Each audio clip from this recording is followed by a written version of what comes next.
Hello, everyone, and thank you for joining us for today's webinar with Rachael Cristine Woody.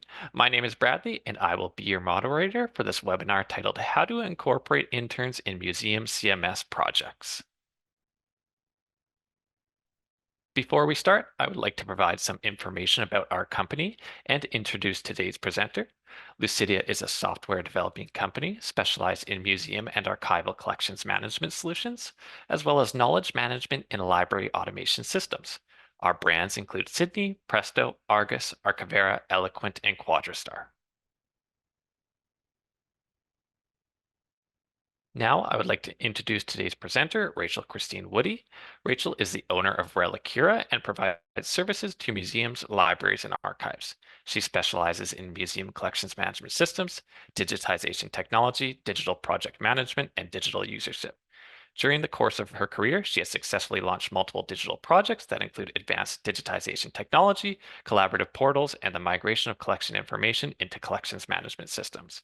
She's also a popular guest author for Lucidea's Think Clearly blog and has provided us with many great webinars that are listed on our website, so please feel free to check those out after today's session. Take it away, Rachael.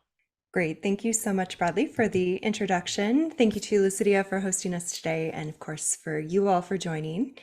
We are going to cover, starting off, ethics and compensation for internships, especially since they are usually part of the bedrock of every museum and archives out there. So very important to cover. We'll do a little bit of orientation in terms of the ideas for internship activities that we're going to get into today. And specifically, there are going to be 3 projects where we will review the scope of the project, the resources to have in place for the interns in order to be successful, as well as benefits to the intern that can help you make sure that you're providing a great experience, but also to help communicate how great of an experience it will be for your soon-to-be intern. And with that, we will get into it. Ethics and compensation. As with many things in our profession, because we tend to all be nonprofit driven, that can mean that things like finances and other resources are scarce. Especially over the last 5 to 10 years, there's been quite a concerted effort to make sure that we are appropriately compensating everyone in the field, but especially starting at the beginning with our interns who are soon to be colleagues, and making sure that we are treating them correctly and ethically as fellow human beings and professionals, as well as that important piece of compensation.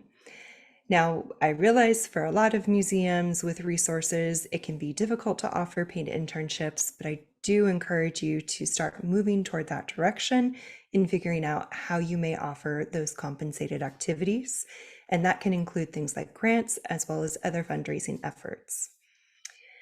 Overall, the 3 things I want to make sure you take away from this particular discussion before we get into projects is a recentering on internships being a learning experience. While they are professionals in training, the internship experience is intended to give them that additional learning and the ability to apply that learning to any sort of hands-on activities. It is meant to be a learning environment, even though they are able to produce professional level work. There is that understanding and flexibility, and of course, our support in making sure that there is a learning environment in place for them. Internships are a professional experience, which may sound obvious, but it is helpful for us to keep in mind as we are scoping these projects.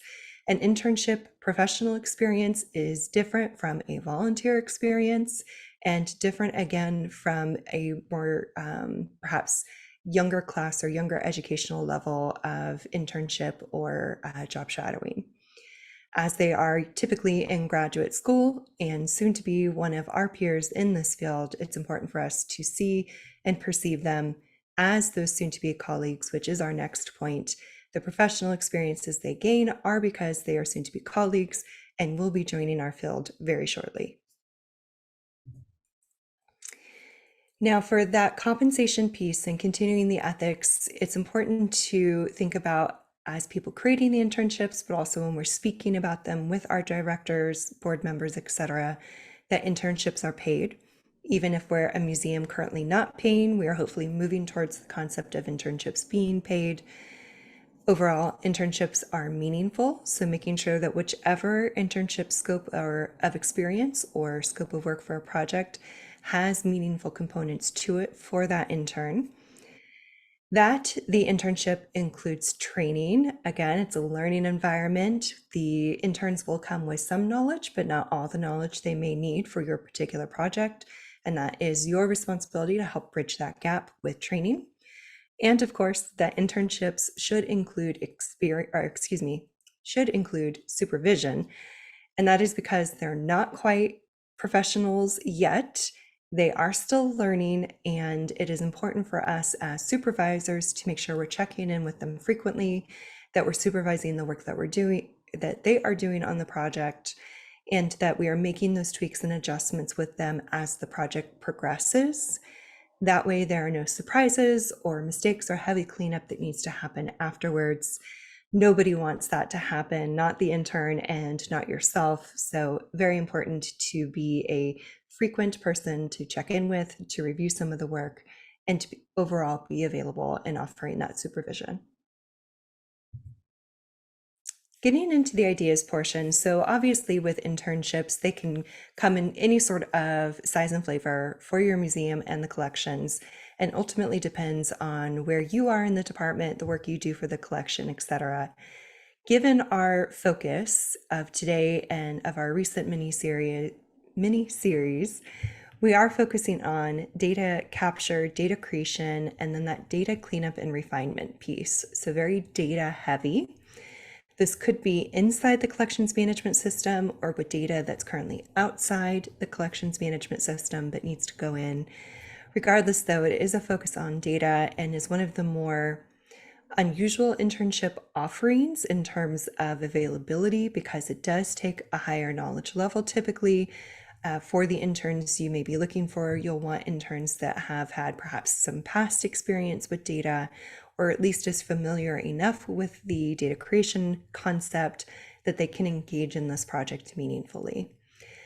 Also, we're going to cover these because they are so technically driven. We do want to make sure that we are scoping them appropriately, that we're fully aware of the resources that the intern will need to be successful, and that we are aware of how this internship can benefit the intern for their professional experience. We, of course, already know how the internship may be beneficial to us and for our collections. And so this is really about helping to scope it for the intern and for you to be able to attract an intern that has a high level of competency and is also very interested and engaged, knowing that those benefits are part of this experience.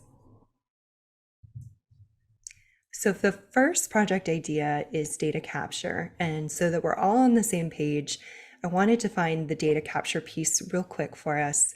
Data capture is basically like the hunting and gathering of the information on the collection item they're working on. And it's information on that item that already exists. And so it's not them creating data, it is them capturing data from whichever forms that the information may be residing in that is not already in the CMS.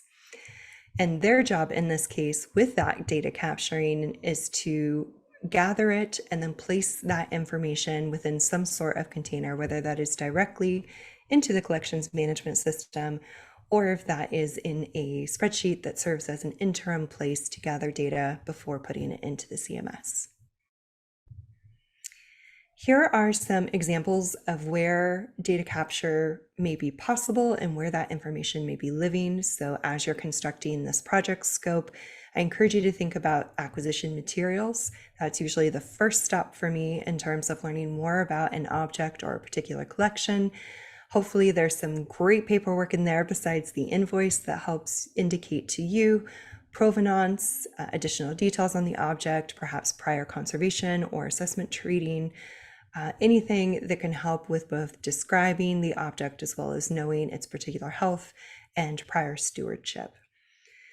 Provenance information specifically, so if that is not already a part of the acquisition materials, it may be part of some additional research that yourself or somebody else had conducted in terms of establishing a provenance prior to you acquiring it. Also taking a look at previous conservation work, and this can be for an object, whether it was prior to acquisition or throughout its lifetime residing in your particular museum, and gathering that if that has not already been inputted into your CMS, which is the case for many museums out there, having a conservation module as part of your collections management system is not how we started out. And so quite understandable if you do not already have some of that older conservation work not in your CMS yet. Same goes for exhibitions. The concept of creating and managing an exhibition within the CMS is, in technical terms, in the lifespan of a CMS, fairly new. And so having that prior exhibition knowledge as the object was with you, but of course it could have prior exhibit history as well to your requirement, gathering that sort of data and also incorporating it into your CMS.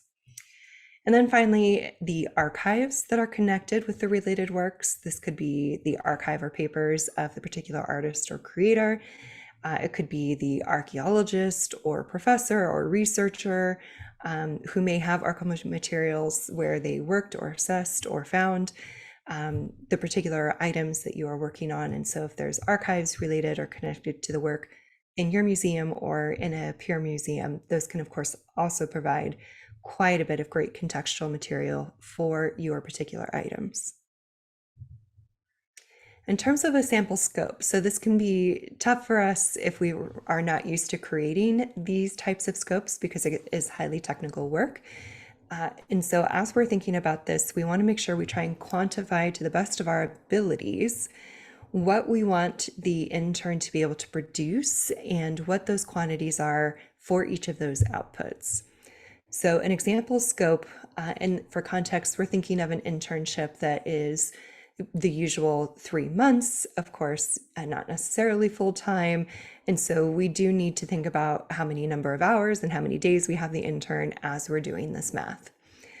So number of hard copy accession files as an example. We're going to start with the accession files, and I am hoping to have a scope of 450 items, and therefore there are 450 accession files I need to pull to have the intern take a look at. And then as they're looking at it, part of this scope is perhaps the accession records aren't already in the CMS, and so I'm asking the intern to basically transition the information from the hard copy accession files into accession records within the collections management system.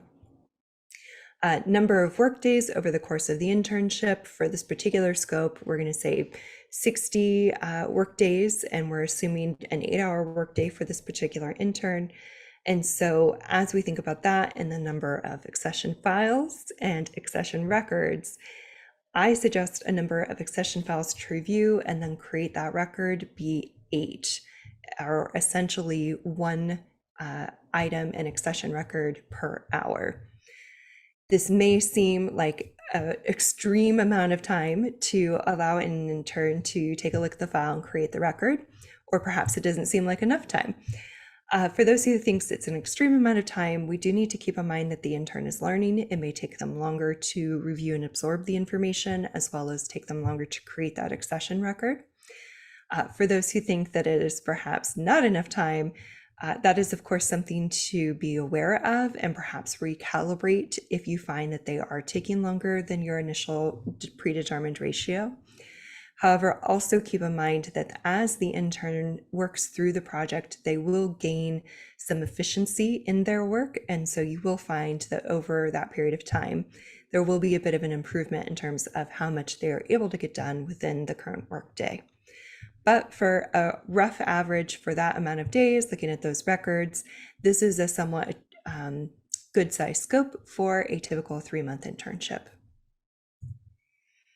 In terms of resources, as the intern is working on this type of project, we want to make sure that when they start out, they have a spreadsheet template of the information to be captured. So this helps to remind them as they're reviewing the hard copy accession files, what information is it that we're looking for, and it allows them to capture that in real time as they're discovering that information. Also, even if we're doing training and we're providing instructions verbally, we would do best if we also write down those instructions so the intern has that information readily accessible and they can reference it as they're doing that work.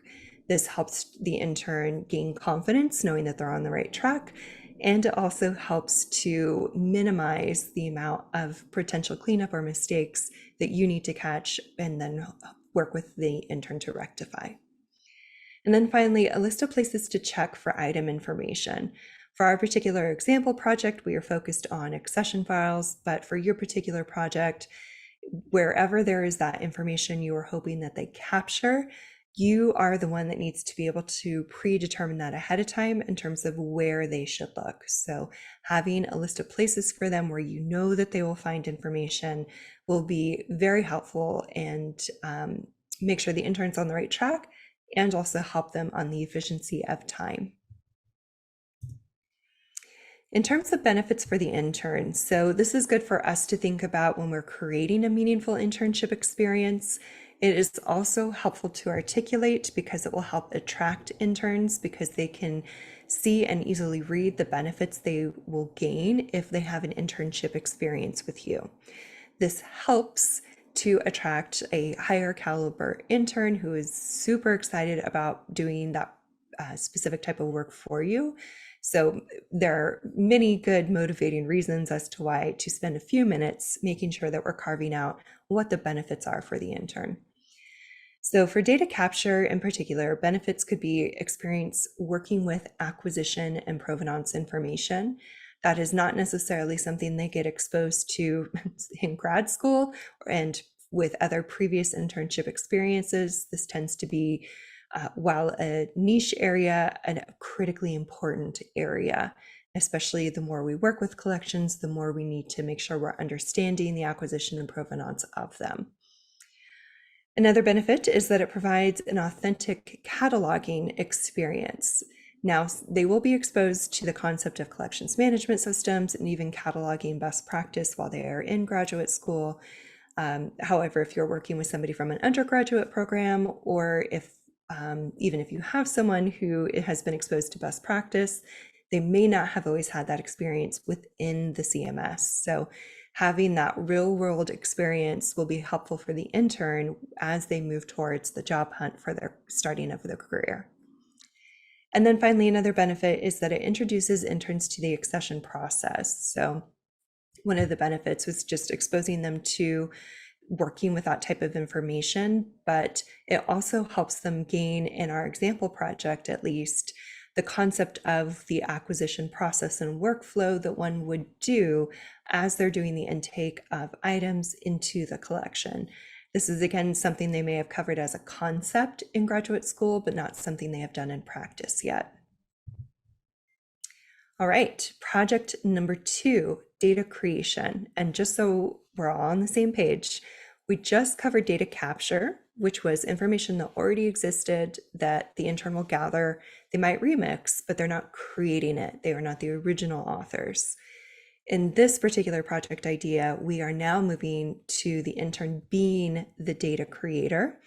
And so while they may be referencing different types of information, they will be creating the majority of that data from scratch. Also, there may be information to reference and research, but again, they are creating the bulk of it and doing the actual formatting of data and capturing in the spreadsheet or the CMS. So a little bit more authorship, more responsibility, more original work coming from them versus the gathering and basically repopulating. So information examples of what the intern may be creating data for. And we start out with the basics, of course. As they're capturing data, there's the name or title of the particular item they're working with, the date for that item in terms of date creation, description of the item, which of course is one of the more bulkier areas for that narrative creation. We need the extent, which for many of us is a capturing of dimensions and number of materials of that particular item, if it is one of those that has multiple parts. We need dimensions, and then of course to help provide access and future work models with like exhibition gathering and research, we need to be able to identify and assign category, class, and subject as part of that data creation piece. For an example project, here's a sample scope. So when we're thinking about data creation, I am suggesting working with a number of objects of 200. And in this case, we are asking the intern to create, of those 200 objects, their object record. So working with 200 objects, creating 200 object records. For this particular internship, we are proposing that they have 50 work days, for example. Maybe it's a little bit more abbreviated internship. And with our estimate, the number of objects that we hope the intern can review and then create a record per day is 4. Or to think about it, there's 1 object and record created for every 2 hours. Now, this can seem like an exorbitant amount of time if you're one who is doing the vast majority of cataloging as a museum registrar, for example. However, again, these interns are in learning mode. Also, they may not be as familiar with the collection as you are. They may need more research or reference to help create some of this data, in addition to learning the collections management system if they're inputting it directly. So a bit more of a learning curve for them in this regard, and a bit more of the data creation happening. There's more fields potentially for them to work on in creating a full and complete object record versus some of the accession records in the previous example. So that's why we have lessened, in this case, the number of objects and records. As you may recall, previous project, we suggested 450. For this project, we're suggesting 200, which is less than half. And while the internship is decreased by 10 days, we're still having some additional time for those per object ratios, knowing that they are doing more of that data creation work and that it takes longer. For needed resources for the intern in order to be successful during this type of project is having that spreadsheet template of information so that they can, as they create the info, can populate it somewhere. If you want them directly in the CMS, you are of course welcome to do so, but I do recommend a bit of a training wheel period where there's perhaps some spreadsheet work first before you let them loose. Of course, a good set of instructions to outline the different fields that they need to do some data creation for, and how that data creation for the information, how to format it, how it should be created, and some of the best practices that we use. And then a list of places to check for item information to help reference and inform the data that they are creating. Benefits for the intern are a few of them. So in addition to just an amazing internship experience at the museum, they get experience researching objects and then doing that synthesizing of information. This is something that they may conceptually realize is a thing, but have not had many opportunities to do so within a real museum setting. It provides an authentic cataloging experience, so much like the last one. If you are giving them some exposure to the CMS, this is invaluable sort of experience because that does not often happen in grad school. And unless they've had other internship experiences, this may be their only exposure to a CMS before they hit the job market. Also, it exposes the intern to a vast portion of the museum collection, getting to know a specific area, whichever one you assign for the scope, and getting to become exposed and even a little bit of a miniature expert in that area. And finally, it introduces interns to the many resources available for interpreting and describing a collection, which can be translated into all of their future experiences. And now for project idea number 3. This is moving into data cleanup and refinement. So it's not just a capture or creation as the first and second project. In this particular concept, what we mean by the data cleanup is for the remediation of data that already exists, and typically already exists in the CMS. This information could be incorrect, it could be somewhat incomplete. For whatever reason, it needs to be updated, whether to help correct the issue or make it fuller and in more alignment with best practice. And then for the concept of refinement, refinement means that the data in there is good, that it meets best practice. But if there was a fuller description, if there was additional alternative data that wasn't part of like the minimal requirements for best practice. There may be reasons and motivations for why we would want to continue and do data refinement in our collections management system. So cleanup and refinement are often ones that go together in a particular project. So you're welcome to have them together, or if you'd rather focus on one more than the other, you are welcome to do that as well.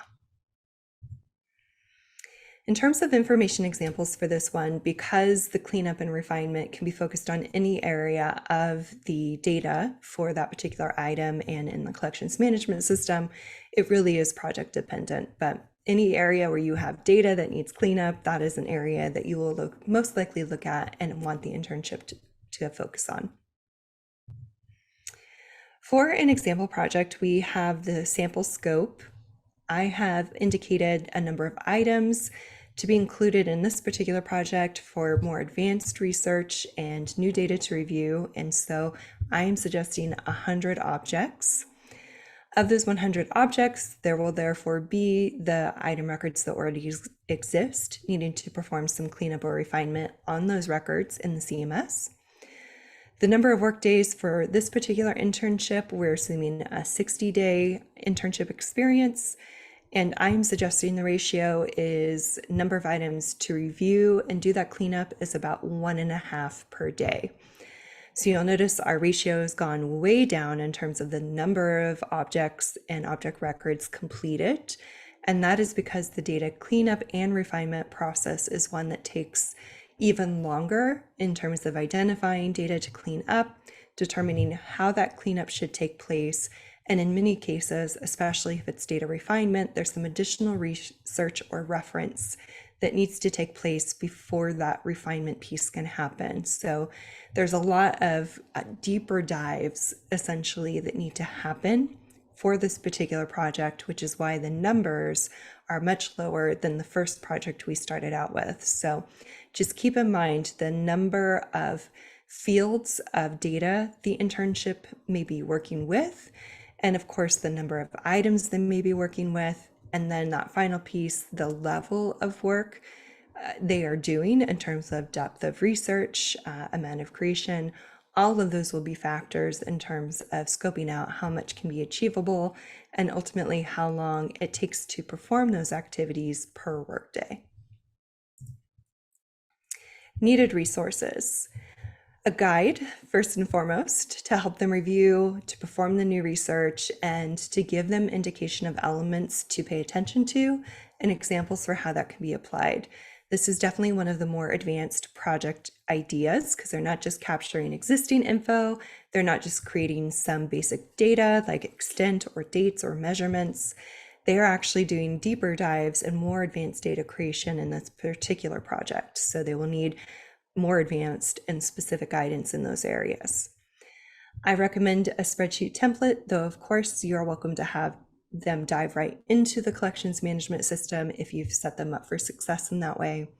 And then the set of instructions to help outline which of the fields may be targets for the cleanup or refinement.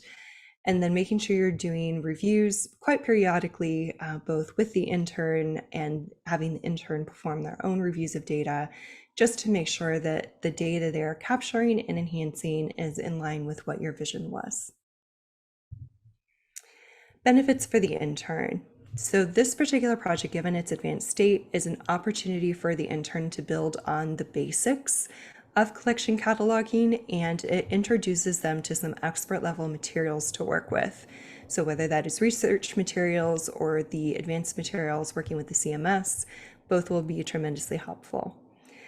It also increases the intern's familiarity with the collections management system and the areas where advanced description can happen and where those enhancements of data can be leveraged within a CMS setting.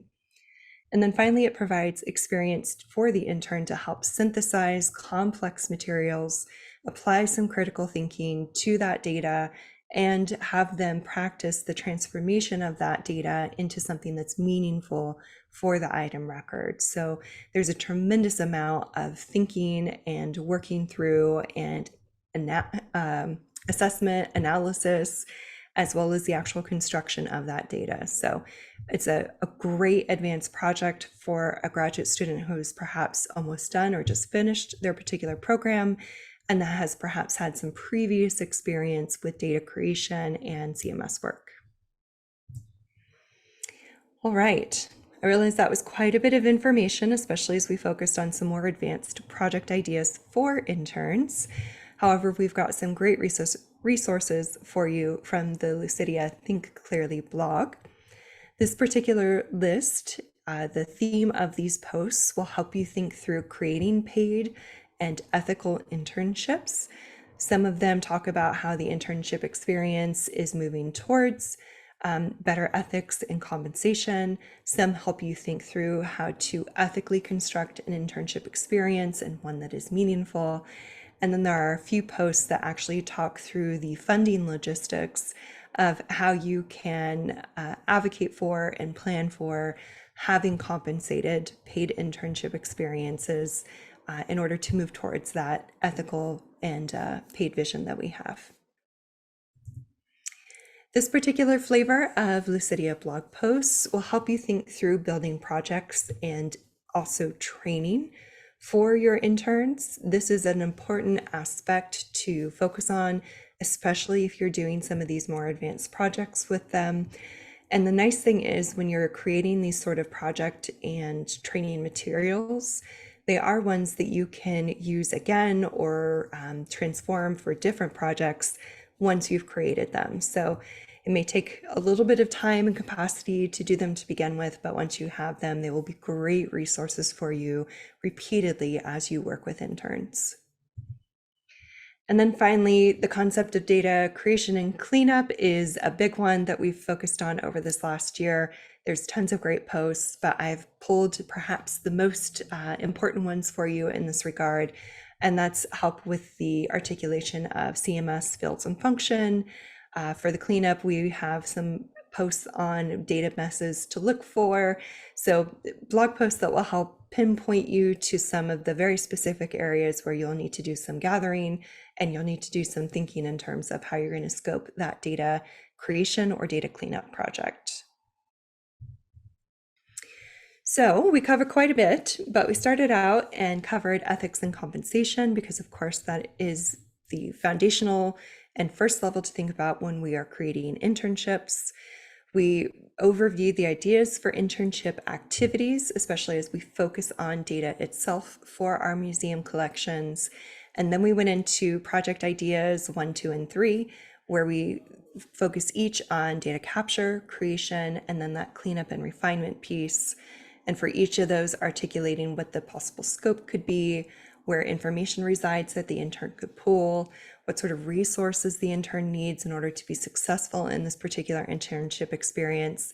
And then of course the benefits piece of it, which again will take a few more moments of your time, but can be so helpful in attracting the right intern for this particular cleanup project. And also just helps you to articulate, especially if you need to advocate up for some funds, why these internship experiences are so meaningful and impactful for our soon-to-be colleagues. And I am excited to announce Lucidea Press and I have partnered and just released this most recent book, which of course gets to the heart of what we were talking about today. The title is Demystifying Data Preparation for a New CMS and gets into quite a bit of the data aspects of our collection, especially for many of us. For moving into a new CMS, it means that our data has been through at least one other collections management system and has gone through probably several different lives and transformations. So preparing your data for that, thinking through data assessment, potentially data cleanup, all the way through to data migration and ultimately getting it into your new CMS. So whether the new CMS is in the near future or not for you, it's a great resource to pick up if you're thinking about data, and especially the data evaluation and cleanup piece. All right, with that, Bradley, I'll turn it back over to you. Thank you, Rachel, for the wonderful presentation. And if you'd like to learn more about our museum collections management system called Argus, please feel free to visit our website or reach out to us at sales@lucidea.com, and we'd be happy to have a discussion with you.